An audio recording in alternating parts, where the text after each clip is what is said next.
Tonight on The Edge, when it rains, it pours. And now some folks in northern Macomb County are dealing with some major flooding following today's downpour. The water turned roads into rivers and creeped up to some people's homes out in Chesterfield Township. Fox 2's Dave Kinchin has a closer look.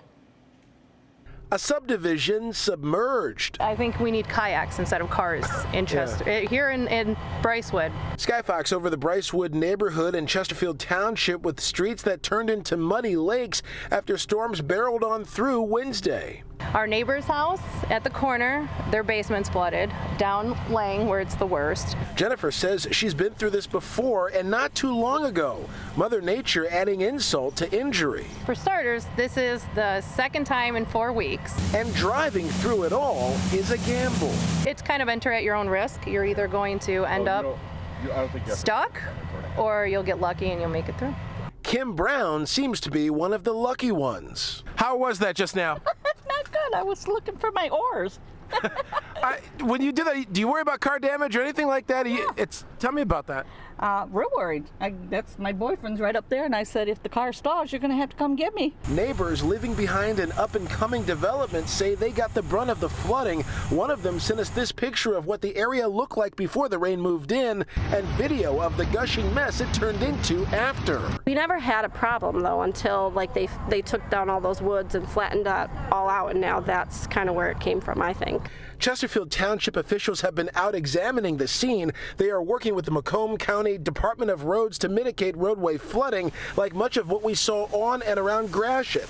Bottom line, most people we talked with just want answers. When I called Chesterfield Township, they told me it was a road commission issue. When I called Road Commission, they said basically a generic, well, we'll see what we can do response, right? And if I believed that, it would have been handled the first time that we called them about it. This is going on the second, so I don't see a whole lot of change. Now, we do have calls into township officials to find out more about the nature of the flooding in terms of how they're going to be handling this, and we'll let you know as soon as we hear back. In Chesterfield Township, Dave Kinchin, Fox 2 News on The Edge. Well, our chance for more rain and storms actually continues on Thursday. And that also comes with high heat and humidity. Catherine Rich-Luderman has a closer look at what's shaping up to be a steamy day. That's right, Roop and Taryn. Heat and storms, those are the headlines for tonight and for tomorrow. Now, the high heat is still off to our west, but clearly more storms are firing at this late hour today. Earlier, out around Mount Clemens, Chesterfield, better than 2.5 inches of rain. Look at where the heavy downpours are right now into northern Ohio, right over Lake St. Clair. We're going to zoom in with Sky Tracker and show you lots of downpours and lightning over the east side from St. Clair Shores. The Grosse Pointe's getting heavy downpours down there close to Leamington and Point Pelee on the Canadian side of the border. And this trend is going to continue. Again, not much action out there through Livingston and Washtenaw counties, but that may change overnight as more storms are likely coming our way. Dangerous heat tomorrow. We're going to get up in the lower 90s, even with the occasional storm. Today, 83 for us, 91 Grand Rapids. Chicago, pretty close to 100 degrees. Now, we're not going to get that warm, but again, we're going to be in the 90s. Perhaps tomorrow, the hottest day so far this summer. 83, the high today, 66 the morning low. What we have now is humidity across the area. So kind of warm and toasty out there around Lansing and Jackson. There's Monroe at 83, 71 Mount Clemens with rain, 70 up there in Port Huron. Not much of a wind across the area, but certainly some high heat still in Chicago right now, 89 degrees. We're at 77, a little more comfortable up there for the tip of the thumb. So what we have is this old boundary draped across the lower lakes. It's not going to move a lot tomorrow, but tomorrow night, finally, this boundary is going to sag to the south and take the heat with it.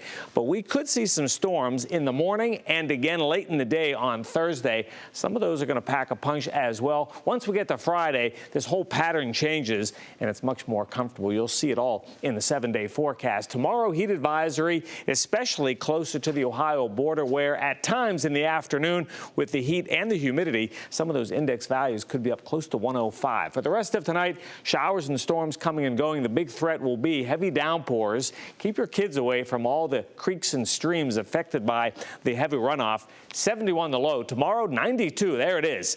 Warm and toasty on Thursday. More thunder showers likely. And then check out Friday, 82 with less humidity.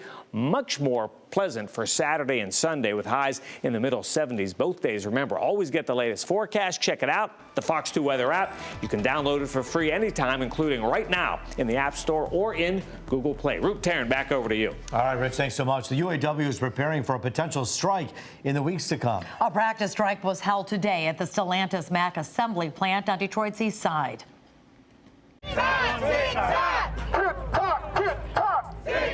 Tick-tock! UAW! UAW! UAW! And the clock is ticking to get this deal done. Workers want better pay and an end to their tier system. Record profits equals record pay for us. Most important part's ending tiers. It doesn't matter what work someone does. Just because you hired in at this point, it shouldn't take you 8 years to get to full pay. The UAW continues to negotiate with Stellantis, Ford, and General Motors. Thursday is the deadline to authorize a strike before the UAW contracts expire on September 14th. And Taryn, UAW members aren't the only ones threatening to strike tonight. Workers at the Detroit Medical Center rallying for better pay and rights. Lab assistants and customer service reps are demanding a better contract after negotiating for months. Earlier this week, they filed 3 unfair labor practice charges against DMC. The charges filed are for failing to provide requested information and bad faith bargaining. They worked through a whole national pandemic, came to work every single day, and they want to insult them with a contract that's going to cost them money out of their paycheck instead of adding and moving their paycheck forward. Members have voted to authorize a strike if an agreement isn't reached. Well, a woman visiting a friend in Detroit receives the scare of her life as she's carjacked in an unfamiliar neighborhood. And now that police caught the men believed to be responsible, she is willing to share her story with Fox 2. Fox 2's Dave Spencer joining us live with more on her experience and then, of course, her lesson to others, Dave. Yeah, real scary one. All of this happening right here in the 12th precinct in the east side of Detroit, close to the police department here. We're told the victim just learned that the 2 suspects are now off the street. And while she's relieved to hear that information, she's still traumatized by what happened. So she didn't want to speak and show her face on camera. She did, however, want us to share her story as a warning to others.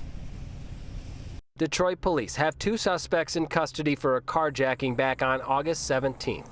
That's according to the victim herself, who shared this picture showing a little of what she endured. He hit me in the head with the gun before he ripped me out of the car by my neck. The victim admits she doesn't know her way around Detroit, so after leaving a friend's house on the east side, she pulled over in a neighborhood to use her phone. She tells me she had her windows down and the radio on, so she didn't hear or see the 2 men approach her vehicle. I'll shoot you. You think I'm with you? The suspects took off with her vehicle and everything in it. My ID, my passport, everything, all my credit cards, debit card, everything is in that car. While she ran for her life. I was barefoot and I ran through people's yards and I jumped fences. Until she got the attention of someone who helped her call police.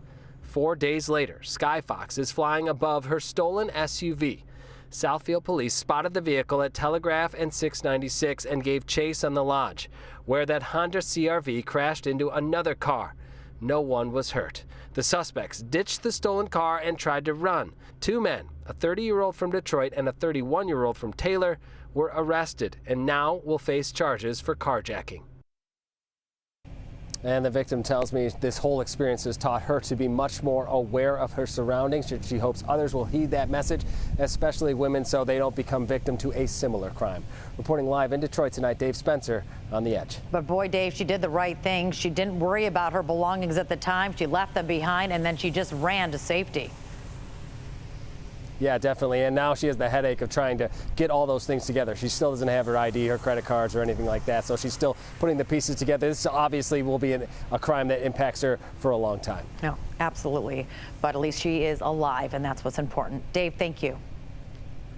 The defendant was driving the wrong way down 2 separate streets with large grassy medians. He ran a red light, proceeded to drive onto a sidewalk, struck 2 pedestrians, struck numerous other objects, continued some 400 feet. We're getting our first look at the man accused of running over a couple going to dinner in downtown Detroit over the weekend. Investigators say 29-year-old Jacob Marylek of Romulus was intoxicated when he hit Eastern Market CEO Dan Carmody and killed his wife Vivian at the intersection of East Lafayette and St. Aubin. Prosecutors told the judge during today's arraignment that he had a, quote, exceptionally high blood alcohol level, was high on cocaine, and he was passed out behind the wheel. That man pleaded not guilty. He received a $250,000 cash bond.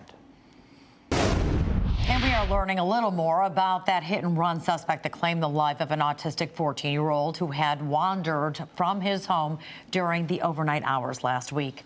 The teen struck on the I-696 ramp to Groesbeck. Michigan State Police tell us the suspect is a 43-year-old man from Warren.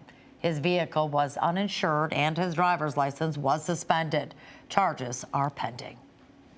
Court finds Mr. Robinson a danger to the community.